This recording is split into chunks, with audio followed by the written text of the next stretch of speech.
Welcome to फार्मानट। आज जिस drug को हम डिस्कस करेंगे वो है आइबोप्रोफेन। इससे पहले मैंने जनरल एनेस्थेटिक, लोकल एनेस्थेटिक पर भी वीडियोस बनाई हैं, आप वो वीडियोस भी देख सकते हैं। और अगर आप लोगों को मेरा काम पसंद आए तो आप मेरे चैनल को सब्सक्राइब करें, मेरी वीडियोस को शेयर करें और कमेंट बॉक्स में कमेंट कर कर मुझे फीडबैक दें। चलिए आज की वीडियो शुरू करते हैं। और आज का हमारा जो ड्रग है वो है आइबोप्रोफेन। मेरा नाम डॉक्टर मोहम्मद अलहमिराज है, ये मेरी कॉन्टैक्ट डिटेल्स हैं। Generic name ibuprofen, chemical name 2,4-isobutyl phenyl propiononic acid, ये chemical structure. Molecular formula C13H18O2, molecular weight 206.28 gram per mole. Drug category NSAID, propionic acid derivative. Categories की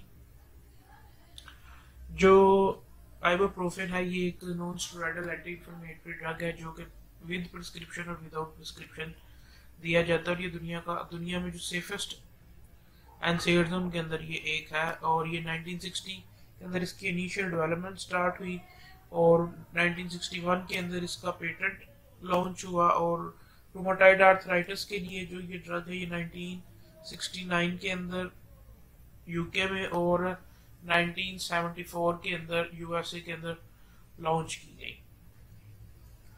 और इसको जो एस्पिरिन है उसके अल्टरनेट के तौर पे मार्केट के अंदर, रिसर्च के अंदर, इनिशियल डेवलपमेंट के अंदर ढूंढा गया, क्योंकि एस्पिरिन की कुछ साइड इफेक्ट्स हैं जिनको अवॉइड किया जाना चाहिए था।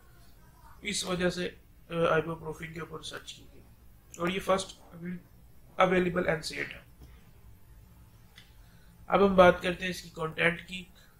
ओरल सस्पेंशन के अंदर ये 100 mg पर 5 ml के अंदर भी अवेलेबल होता है और 200 mg पर 5 ml के अंदर भी अवेलेबल होता है। जो 200 mg पर 5 ml के अंदर है उसे हम DS कहते हैं, डबल स्ट्रेंथ।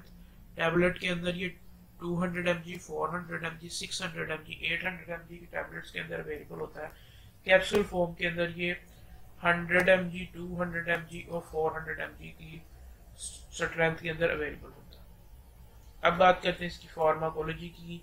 तो जैसा कि आप सबको पता है कि जो एनसेड्स होते हैं, जो non steroidal anti inflammatory drugs होते हैं, उनका एक एंटी इंफ्लेमेटरी इफेक्ट होता है, एनाल्जेसिक इफेक्ट होता है और एंटीपायरेटिक इफेक्ट होता है।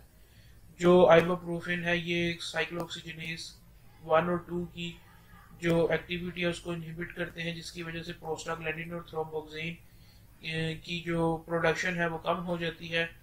और इस वजह से ये अपना एंटी इंफ्लेमेटरी, एनाल्जेसिक और एंटीपायरेटिक इफेक्ट शो करते हैं, क्योंकि ये थ्रोम्बोक्सिन A2 की भी सिंथेसिस को अफेक्ट करते हैं, जिसकी वजह से इनका एक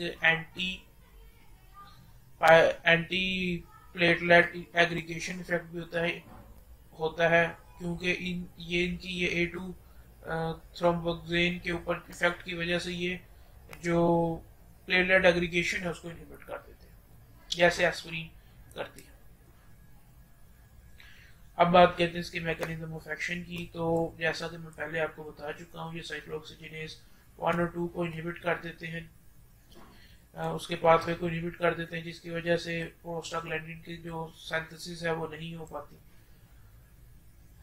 लेकिन इसका एक दूसरा मैकेनिज्म ऑफ एक्शन भी है कि ये कीमोटैक्सिस को भी इनहिबिट करते हैं। उसके अलावा ये लिम्फोसाइट एक्टिविटी को भी अल्टर करते हैं। उसके बाद ये जो प्रो इन्फ्लेमेटरी साइटोकाइन एक्टिविटी है उसको भी डिक्रीज करते हैं। ये न्यूट्रोफिल एग्रीगेशन को भी इनहिबिट करते हैं, जिसकी वजह से इनका ये सब चीज़ें जो है ये कीमोटैक्सिस की इनहिबिशन, अल्ट्रेशन इन थ्रोम्बोसाइट एक्टिविटी, उसके बाद डिक्रीज इन साइटोकाइन एक्टिविटी, उसके बाद इनहिबिशन इन न्यूट्रोफिल एग्रीगेशन, इन तमाम चीज़ों की वजह से इसकी काफ़ी अच्छी एंटी इंफ्लेमेटरी इफेक्ट होता है।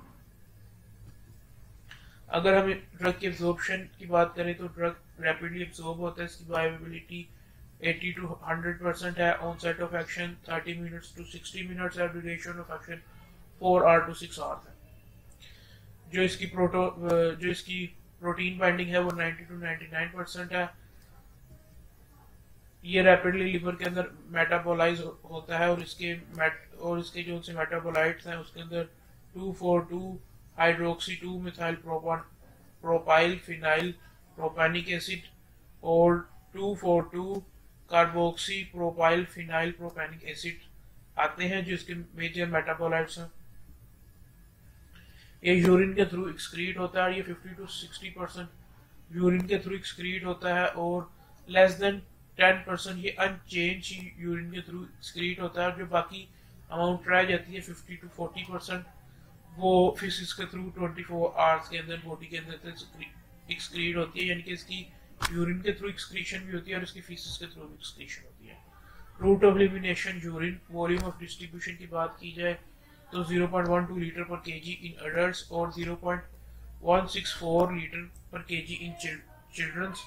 और क्लियरेंस की बात की जाए तो इसकी रेंज जो क्लियरेंस की रेंज है वो 3 to 13 लीटर पर आवर इसकी क्लियरेंस की रेंज है डिपेंडिंग अपॉन द कंसंट्रेशन। और अगर हम इसकी बायोलॉजिकल हाफ लाइफ की बात करें तो 2 to 4 आवर्स इन एडल्ट और 1.6 hour in childrens. 3 months to 1 years के जो चिल्ड्रन होते हैं उनके अंदर इनकी 1.6 आवर्स इसकी बायोलॉजिकल हाफ लाइफ होती है। अगर हम इसकी इंडिकेशन की बात करें तो ये पेन के अंदर, फीवर के अंदर, डिस्मेनोरिया के अंदर, इन्फ्लेमेटरी डिजीजेस के अंदर, ऑस्टियोआर्थराइटिस के अंदर, रूमेटॉइड आर्थराइटिस के अंदर, जुवेनाइल आइडियोपैथिक आर्थराइटिस के अंदर और सिस्टिक फिब्रोसिस के अंदर दिया जाता है। जुवेनाइल आइडियोपैथिक आर्थराइटिस का मतलब होता है कि छोटे बच्चों के अंदर आर्थराइटिस जिसकी हमें वजह मालूम ना हो रही हो तो उसको हम जुवेनाइल आइडियोपैथिक आर्थराइटिस कहते हैं। सर्विस लेवल कैटेगरी की बात करी जाए तो ये तमाम हॉस्पिटल्स के अंदर, primary hospital, secondary hospital, tertiary hospitals के अंदर यूज होता है और ये ओवर द काउंटर ड्रग है जैसा कि मैं पहले भी आपको बता चुका हूँ। अब बात करते हैं इसकी डोजेज की। सबसे इम्पोर्टेंट अडल्ट के अंदर पेन, फीवर और डिस्मेनोरिया के अंदर ये 200 to 400 mg पर oral after every 4 to 6 hour दिया जा सकता है और इसकी जो सी डोज है वो 1200 mg या 1200 mg या 1.2 ग्राम से ज्यादा नहीं होनी चाहिए अनटिल एंड अनलेस उसको फिजिशियन प्रिस्क्राइब ना करे। और अगर फिजिशियन इसको प्रिस्क्राइब करता है तो 400 to 800 mg पर ओरल आफ्टर एवरी 6 आवर और इसकी जो डोज है वो 3200 mg पर डे से ज्यादा नहीं होनी चाहिए। अगर हम इन्फ्लेमेटरी डिजीज की बात करें तो 400 to 800 mg पर oral after every 6 to 8 hours और ये 3200 mg पर डे से इसकी डोज ज्यादा नहीं होनी चाहिए। ऑस्टियोआर्थराइटिस की बात करी जाए तो डिपेंडिंग अपॉन दी कंडीशन के कितनी सीवियरिटी है ऑस्टियोआर्थराइटिस में तो उस कंडीशन को मॉनिटर करके उसकी आगे ग्रेडिंग होती है। वो जब आर्थराइटिस के पेशेंट्स को मेडिसिन दी जाती है तो तब उसको देखा जाता है। तो इसकी 300 mg, 400 mg, 600 mg या 800 mg पर oral after every 4 to 6 hours इसकी मेडिसिन दी जा सकती है और इसकी जो टोटल डोज है वो 3200 mg पर डे से ज्यादा नहीं होनी चाहिए। और हमें इसके जो गैस्ट्रोइंटेस्टाइनल इफेक्ट्स हैं उसको भी मॉनिटर करना होगा। रूमेटॉइड आर्थराइटिस के केस के अंदर भी बिल्कुल ऑस्टियोआर्थराइटिस की तरह ही 300 mg, 400 mg, 600 mg, 800 mg पर oral after every 6 to 8 hours और इसकी जो टोटल डोज है वो 3200 mg पर डे से ज्यादा नहीं होनी चाहिए। और इसके हमें जो गैस्ट्रोइंटेस्टाइनल रिस्क है उनको भी मॉनिटर करना चाहिए। पीडियाट्रिक पेशेंट्स के अंदर जो छोटे बच्चे होते हैं उनके अंदर अगर किसी बच्चे को फीवर है और उसकी एज 6 मंथ से कम है तो इसकी सेफ्टी और एफिकेसी स्टैब्लिश नहीं है इसलिए हमें नहीं देना चाहिए। लेकिन अगर किसी पेशेंट की एज 6 मंथ या 6 मंथ से ज्यादा है तो हमें 5 to 10 mg पर kg डोज के हिसाब से पर ओरल रूट से हम इसको आफ्टर एवरी 6 to 8 आवर्स दे सकते हैं और इसकी जो टोटल डोज है वो 400 mg या 40 mg पर kg पर डे से ज्यादा नहीं होनी चाहिए।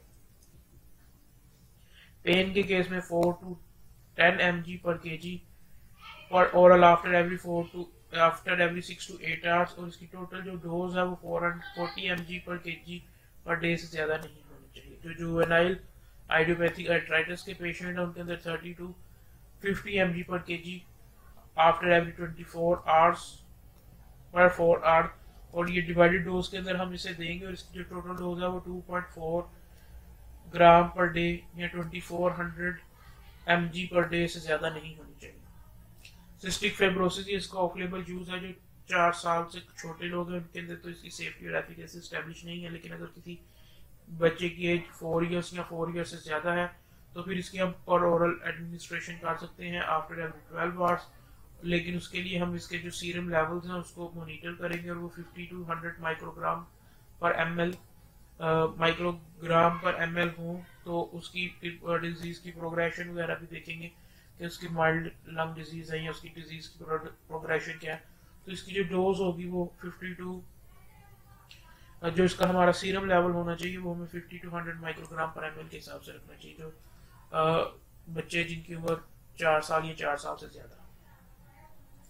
अब बात करते हैं इसकी डोज एडमिनिस्ट्रेशन की। अगर किसी पेशेंट का रीनल उसको प्रॉब्लम्स है और उसकी इम्पेयर्ड रीनल फंक्शन है तो हमें उसको क्लोजली मॉनिटर करना चाहिए, और उसकी डोज को जो है वो मॉनिटर करना चाहिए और उसको मैनेज करना चाहिए। जो सीवियर हेपेटिक इम्पेयरमेंट है उसके अंदर हम यूज़ नहीं करेंगे, और इसकी जो पोटेंशियल टॉक्सिक डोज होती है 6 साल से कम उम्र के बच्चों में वो होती है 200 mg पर kg, और जो फूड अगर कोई भी ह्यूमन है, क्योंकि इसका GIT इफेक्ट भी होता है, और इसको अगर यूज़ किया जाता है तो हमें वाटर को 8 to 12 ounce पानी जो है वो उसको इसके साथ यूज़ करना चाहिए मेडिसिन के साथ, और उसको खाने के साथ इस्तेमाल करना चाहिए ताकि इसका जो GIT इफेक्ट्स हैं वो कम से कम हो। रूम टेम्परेचर पे इसकी स्टेबिलिटी होती है।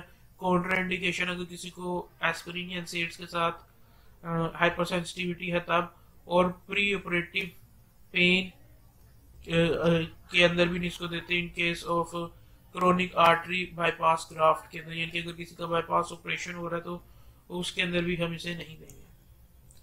और प्रिकॉशंस की बात करें, जो अस्थमा के पेशेंट, कार्डिक डिजीज के पेशेंट, कंजेस्टिव हार्ट फेलियर के patient, hepatic renal failure, hypertension, bleeding disorder, duodenal gastric ulcers के पेशेंट, उसके अलावा पेशेंट जिनको स्टीवन जॉनसन सिंड्रोम हो या टॉक्सिक एपिडर नेक्रोलाइसिस हो, तो उन पेशेंट्स के अंदर हम इसको नहीं देंगे, और प्रेगनेंसी की लेस्ट स्टेजेस के अंदर भी नहीं दे सकते, क्योंकि इससे premature closure of ductus enteritis हो सकता है।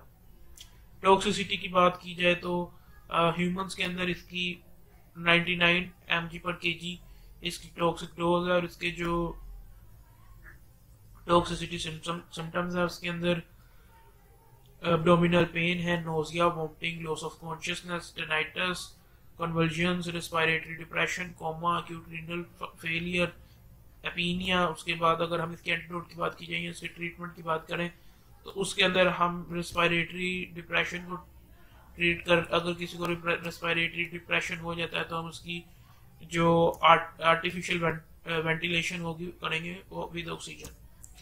प्रेगनेंसी कैटेगरी X है, क्योंकि अगर 30 वीक से ज़्यादा का अगर गेस्टेशन चल रही है या फर्स्ट ट्राइमेस्टर और थर्ड ट्राइमेस्टर में है, तो जो डक्टस एंड आर्टेरियस होती है वो उसकी प्री मैच्योर को क्लोजर हो जाती है, जो कि बेबी के लिए अच्छा नहीं होता, तो इसलिए इसको हम प्रेगनेंसी कैटेगरी X के अंदर देते हैं, इसको बिल्कुल नहीं देंगे। जहाँ तक बात है इसकी लैक्टेशन की, तो ये ड्रग एक्सक्रीट होती है, लेकिन होती मिनिमल लेवल्स में, और इसकी हाफ लाइफ भी काफ़ी शॉर्ट होती है, सेफ है, लेकिन फिर भी डॉक्टर से मशवरा करके ही लैक्टेटिंग मदर्स को आइबुप्रोफेन यूज़ करना चाहिए। ड्रग इंट्रैक्शंस की बात करें तो इसके 354 ड्रग्स के साथ इंट्रैक्शंस हैं, इसमें 71 मेजर इंट्रैक्शंस हैं, 273 मॉडरेट ड्रग इंट्रैक्शंस हैं, 14 माइनर ड्रग इंट्रैक्शंस हैं, साइक्लोस्पोरिन, मेथोट्रेक्सेट और वारफरीन एग्जाम्पल्स हैं। और अगर हम उसकी डिजीज इंट्रैक्शन की बात करेंगे तो उसके अंदर asthma, fluid retention, GI toxicity, rash, renal toxicity और थ्रोम्बोसिस आते हैं। एडवर्स इफेक्ट्स की बात करें तो इसके अंदर dizziness, epigastric pain, heartburn, constipation, nausea, vomiting, fluid retention, acute renal failure, hyperkalaemia, उसके बाद हेमेटोयूरिया। अगर हम इसके ब्रांड नेम्स की बात करें तो एक्सोफिन 400 mg की टैबलेट्स होती है, 25 स्ट्रिप्स होती हैं और 10s की पैकिंग के अंदर आती है। इसी तरह अगर हम ब्रूफिन की बात करें तो 200 mg की टैबलेट्स होती है, 50 स्ट्रिप्स होती है और ये 10s की पैकिंग में आती है। 400 के साथ भी बिल्कुल 50 स्ट्रिप्स होती हैं, 25 स्ट्रिप्स होती हैं और ये 10s की पैकिंग में आती है। और 600 में 3 स्ट्रिप्स होती हैं और ये 12s की पैकिंग के अंदर आती है। जो इसकी सस्पेंशन में है ब्रूफेन में वो 100 mg पर 5 ml, और डबल स्ट्रेंथ जो ब्रूफेन डीएस होता है वो 200 mg पर 5 ml के अंदर आता है। और बी प्रोफिन जो होता है वो सस्पेंशन वो 100 mg पर 5 ml के अंदर आता है। अगर इन वीडियोस के रेफरेंसेस की बात की जाए तो ये मैंने डाटा मेडस्केप, FDA, drugs.com और ड्रग बैंक, पबकैम और फार्मा गाइड से कलेक्ट किया। अगर आपको मेरी वीडियो अच्छी लगे तो काइंडली मेरे चैनल को सब्सक्राइब करें और मेरी वीडियोस को लाइक करें।